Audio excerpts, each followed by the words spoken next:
So what's up guys? Yan, ay yung mga tolonggis ng Pilipinas. Uwi mo sa amin naman. Isa tao. Ito.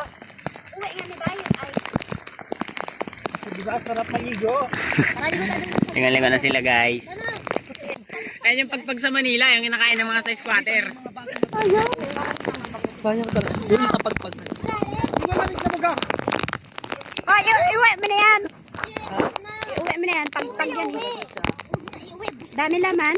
Nanginginig ng kamay. Nanginginig ka? Hindi ah. Sa'yo. Ako na nanginginig. Oh, nilalamig na yarn. Anak sa ulan, tara na. Uwi na tayo. Tawagay mo na sila, Ben. Sarap dito maligo. Tara dito tayo. Hoy, tara na. Mga pagulang kayo mamaya. Pagkukurting ko kayo mamaya. Ha? Pagpag yan.